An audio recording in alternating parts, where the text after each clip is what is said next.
আজকের গল্প সানাদের সোনার হরিণ। গল্পটি ভালো লাগলে অবশ্যই একটা সাবস্ক্রাইব করে আমার পাশে থাকবেন, আর পাশে থাকা নোটিফিকেশনের বেল আইকনটা একটু প্রেস করে দেবেন, যাতে আমার গল্প খুব তাড়াতাড়ি আপনাদের কাছে পৌঁছে যেতে পারে। তাহলে শুরু করা যাক আজকের গল্প। ও স্যার, শুনছেন? ও স্যার, স্যার। কিছুক্ষণ ধরেই ডাকটা শুনছিল কমলেশ। অন্য মনস্ক থাকায় বুঝতে পারেনি কাকে ডাকা হচ্ছে। এখন খেয়াল করে দেখল গলিতে তো আর লোকজন নেই। পিছনে ফিরতে হলো। একটি 19-20 বছরের মেয়ে প্রায় ছুটতে ছুটতে আসছে। এই আজকালকার ছেলে মেয়েদের এই ছেঁড়া ফাটা জিন্স পরার ফ্যাশনটা ঠিক বুঝতে পারে না কমলেশ। পয়সা খরচা করে যখন কিনবো, ছেঁড়া কিনবো কেন? স্যার, অনেকক্ষণ থেকে আপনাকে ডাকছি, আপনি শুনতেই পাচ্ছেন না। কাছে এসে হাঁপাতে হাঁপাতে বলল মেয়েটি। হ্যাঁ বলো। এমনিতে চট করে তুমি সম্বোধন করে না কমলেশ, তবে এ মেয়েটা অনেকটা ছোট বলেই বলে ফেলল। আমি আপনার গানের খুব ফ্যান, একটা অটোগ্রাফ দেবেন প্লিজ? রবীন্দ্রসঙ্গীত শিল্পী হিসেবে অল্প বিস্তর নাম আছে কমলেশের, তবে এমন তালেবর কিছু নয়। আগে 2-1টা সিডি বের করেছিল নিজের খরচায়। এখনো মাঝে মধ্যে 2-1টা অনুষ্ঠানে গান করে, এই পর্যন্ত। অটোগ্রাফের ব্যাপার স্যাপার ঘটেনি তো কখনো? বেশ, দাও। মেয়েটি একটি ডায়েরি বাড়িয়ে দিল। কমলেশ জিজ্ঞেস করল, কি নাম তোমার? মোহনা বসু। খসখস করে লিখে দিল কমলেশ। মোহনাকে শুভেচ্ছা, কমলেশ মজুমদার। ডায়েরিটা মোহনাকে ফেরত দিয়ে জিজ্ঞেস করল, কোথায় থাকো তুমি? আপাতত শিবপুর ইঞ্জিনিয়ারিং কলেজ হস্টেলে। তুমি ইঞ্জিনিয়ারিং পড়ো? বাহ, এখানে এসেছিলে কোথাও? হ্যাঁ, আপনার কাছে, আপনার অটোগ্রাফ নিতে। অবাক কমলেশ। এ মেয়ে বলে কি? ঠাট্টা করছে না তো? তুমি শিবপুর থেকে বাগবাজার এসেছো আমার অটোগ্রাফ নিতে? হ্যাঁ, কিন্তু কিন্তু কি?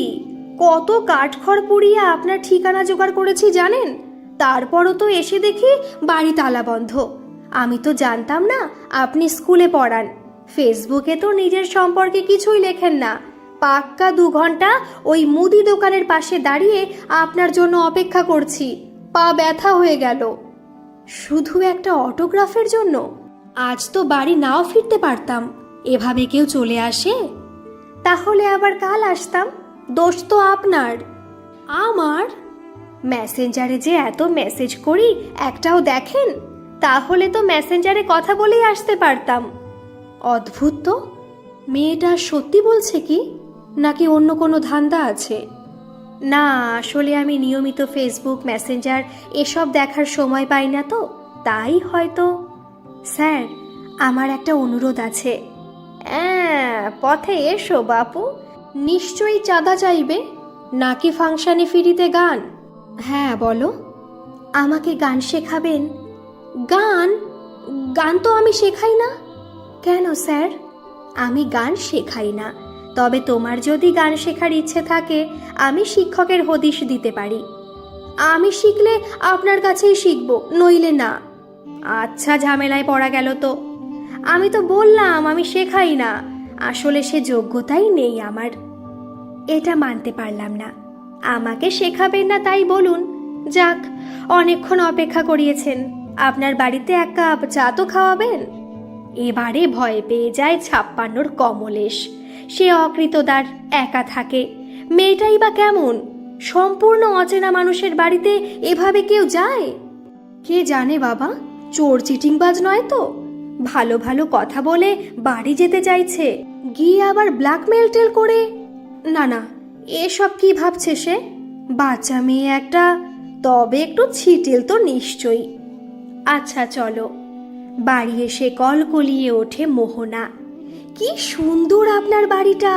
কত বড় জানলা, কড়িকাঠ, খুব পুরনো তাই না? কিন্তু বড্ড অগোছালো। তা বটে। আপনি বসুন স্যার, চা খাবেন তো? হেসে ফেলে কমলেশ। কার বাড়ি কে আপ্যায়ন করছে। তুমি বসো, আমি চা করছি। না না, আমি খুব সুন্দর চা করি, একবার খেয়েই দেখুন না, ফিদা হয়ে যাবেন। শুধু চা চিনিটা কোথায় একটু দেখিয়ে দিন। না, এ নির্ঘাত পাগল। মানে চাটা খাইয়ে বিদায় করতে পারলে বাঁচে কমলেশ। আপনার সুগার নেই তো? হ্যাঁ আছে। তাহলে চিনি ছাড়া। চা খেতে খেতে মোহনার দিকে ভালো করে তাকায় কমলেশ। মিষ্টি দেখতে, সব থেকে আকর্ষণীয় জোড়া ভুরুর নিচে উজ্জ্বল দুটি চোখ। সত্যিই চাটা ভালো হয়েছে। বলেইছিলাম, না খেলে মিস করতেন কিন্তু। ঠিক।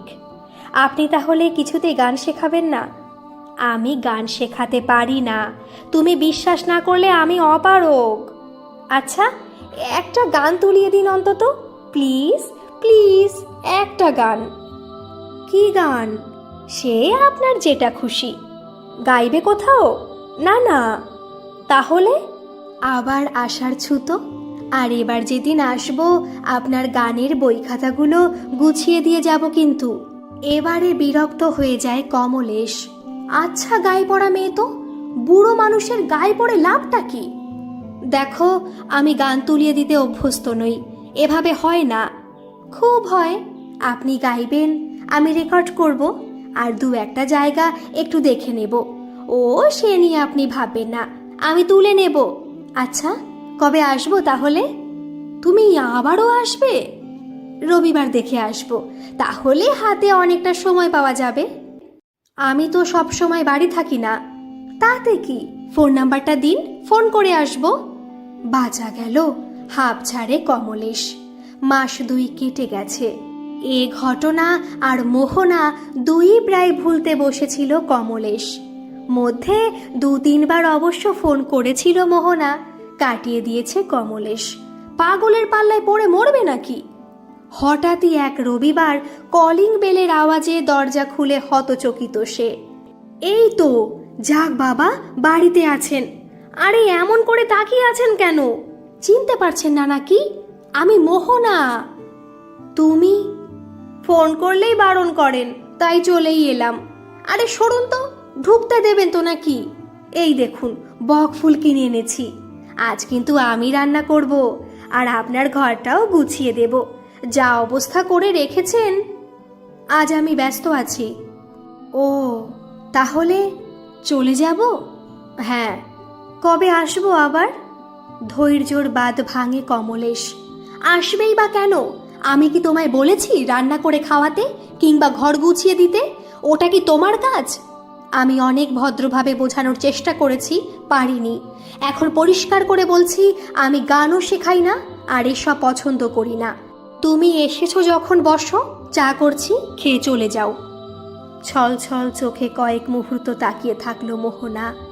তারপর মাথা নিচু করে ধীর পায়ে বেরিয়ে যায় সে। যেতে যেতে একবার চোখ মুছল কি? মনটা খারাপ হয়ে যায় কমলেশের। একটু বেশি রূঢ় ব্যবহার হয়ে গেল নাকি? না না, ঠিকই আছে, যেমন বাচাল মেয়ে। দরজাটা বন্ধ করতে গিয়েও থমকে যায় কমলেশ। বকফুলগুলো পড়ে আছে সিঁড়ির কাছে। বকফুলের বড়া বানাতো মাসিমণি চালের গুঁড়ি দিয়ে।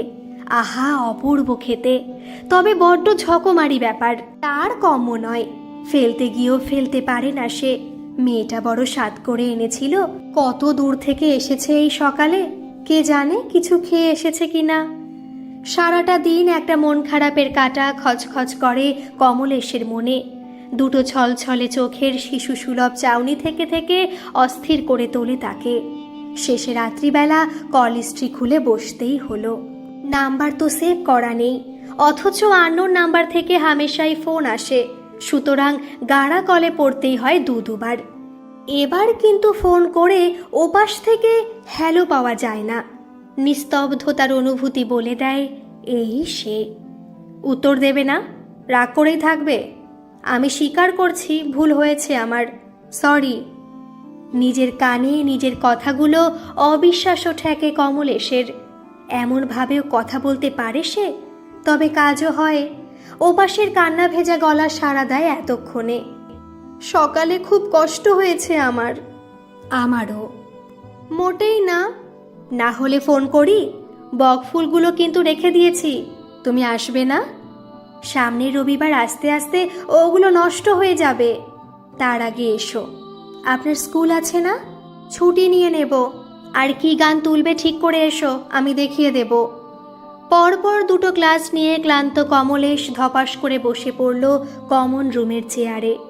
আজকাল শরীর বয় না সব সময়, তার উপর সকাল থেকে বিরামহীন এই প্যাটপেটে বৃষ্টি, বিরক্ত লাগে যেন। কমলেশ দা, আপনাকে ফোনে পরীক্ষার ডেটগুলো পাঠিয়ে দিয়েছি, বলে এক সহকর্মী। ডেট দেখতে পকেট থেকে ফোন বের করেই চোখে পড়ে মোহনার 6টা মিস কল। সর্বনাশ, ক্লাস নিচ্ছিল বলে মোবাইলটা সাইলেন্ট করে রেখেছিল। এখন কি হবে? পরীক্ষার ডেট সব মাথায় থাক, তাড়াতাড়ি ঘুরিয়ে ফোন করে কমলেশ। কোথায় থাকেন বলুন তো?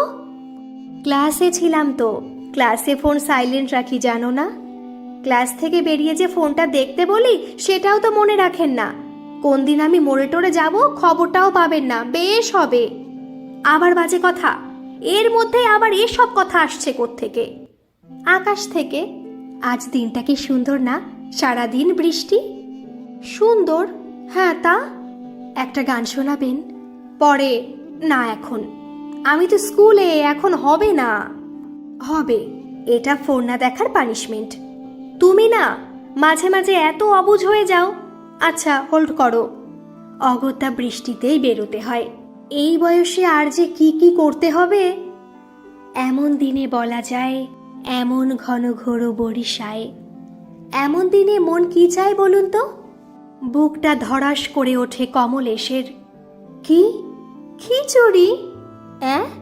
যাচ্ছে তাই একেবারে। কমলেশ হাসবে না কাঁদবে? আমি আসছি। আসছো মানে? বাসে উঠে পড়েছি উইথ গোবিন্দভোগ অ্যান্ড মুগ ডাল। আমি তো স্কুলে। তো আমি তো সব সময় অপেক্ষা করি। এই, ওই মুদি দোকানে দাঁড়াবে না বলে দিচ্ছি। এমনিতেই লোকের কৌতূহলের শেষ নেই। কুছ তো লোক কহেঙ্গে, লোগো কা কাম হে কহেনা। সেই আজ ফেরার সময় মনে করে বাড়ি ডুপ্লিকেট চাবিটা নিয়ে যাবে। না না কেন? আপনার জন্য অপেক্ষা করতে আমার ভালো লাগে। বৃষ্টি পড়ছে যে, ভিজবো, ক্ষতি কি? আবারও বুক দুরু দুরু কমলেশের। এমনি চলে আজকাল। ক্ষতি আর তোমার কি মোহনা? ক্ষতি যা হওয়ার আমার হলো। মোহনা বসু, সেই যখন এলে, এত দেরি করে এলে কেন? আপনি এত গুড বয় হয়ে গেলেন কি করে? কেন বলো তো? স্কুল থেকে এত তাড়াতাড়ি চলে এলেন। উপায় কি? একজন বৃষ্টির মধ্যেও আমার জন্য অপেক্ষা করছে যে। আমার জন্য এলেন? আর কেউ অপেক্ষা করছে কি? সত্যি? প্রায় ছুটে রান্নাঘরে চলে গেল মোহনা। ওর শিশুর চোখে কি আজ নারীর কটাক্ষ? তা কি করে হবে? ও সুন্দরী, স্মার্ট, বুড়ো লোককে পাত্তা দেবে কেন? কিন্তু দিচ্ছে তো। আয়নার সামনে দাঁড়ায় কমলেশ। চুল উঠতে উঠতে চওড়া কপাল, ভুরু শুয়ো পোকা, চামড়া ঈষৎ কুঁচকে গেছে। এর মধ্যে আগের সুপুরুষ কমলেশ কি এখনো অবশিষ্ট আছে? নীল অঞ্জন ঘনপুঞ্জ ছায়ার সমবৃত অম্বর। হে গম্ভীর, হে গম্ভীর। মোহনাকে গান শোনাতে শোনাতে মনের ভিতরের ঝড়টা টের পায় কমলেশ। খিচুড়ি হয়ে গেছে, আপাতত চা আর পাঁপড় ভাজা। তোমাকে একটা কথা জিজ্ঞেস করব, সত্যি বলবে? কি আবার? তোমার কোনো বিশেষ বন্ধু নেই? কত আছে। কত্তর কথা হচ্ছে না, বেস্ট ফ্রেন্ড আছে? আছে, চৈতি। আহা তা নয়, বুঝতে পারছো না? তোমার বয়ফ্রেন্ড নেই? ও না। আশ্বস্ত হলো কমলেশ। পরক্ষণেই মুখ ভার। মোহনা তো বলতেই পারত, আপনি আছেন। যাহ, কারেন্ট অফ হয়ে গেল। বিরক্ত গলায় বলল মোহনা। দাঁড়াও, এমার্জেন্সিটা কোথায় যেন? বসার ঘরে, শোকেসের উপর। আমি নিয়ে আসছি। লাভ নেই, খারাপ হয়ে গেছে, বলেছিলাম আপনাকে। এই রে, মনে নেই তো? কি হবে? দাঁড়ান, মোমবাতি এনে রেখেছি, টেবিলের ড্রয়ারে আছে। আপনি বসুন, আমি আনছি। মোমবাতির আলোয় আরো মোহময়ী মোহনা। আপনাকে একটা কথা জিজ্ঞেস করব, সত্যি উত্তর দেবেন?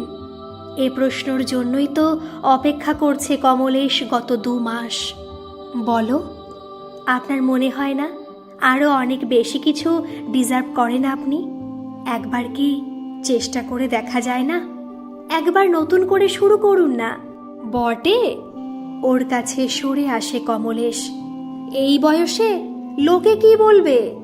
লোকে কেন কিছু বলবে? শিল্পীর আবার বয়স কি? একগুচ্ছ চুল এসে পড়েছে মোহনার কপালে, সেগুলো সরিয়ে দিতে থাকে কমলেশ। কে আমার হাত ধরবে? সে কাজটা নয় আমি করলাম। মোহনার চিবুক ধরে মুখটা ওপরে তোলে কমলেশ। সত্যি বলছো? কমলেশের চোখের দিকে তাকিয়ে শিশুর মতো ফিক করে হাসে মোহনা। শুধু বলছি না, অলরেডি 5 লক্ষ ফলোয়ার্স আপনার। সে আবার কি? পিছিয়ে আসে কমলেশ। কিছুই না, ইউটিউবে আপনার একটা নিজস্ব চ্যানেল খুলেছি। গত 2 মাস যা যা গান শুনিয়েছেন সব রেকর্ড করে সাউন্ড ট্র্যাকে ফেলে এডিট করে ওই চ্যানেলে আপলোড করেছি। কত মানুষ আপনার গান শোনে জানেন? 5 লক্ষ! এত কি সম্ভব? ভাষা হারিয়ে ফেলেছে কমলেশ। তাই কি আজকাল ওর গান নিয়ে ছাত্ররা অনেকে বলাবলি করে? কি ভাবছেন?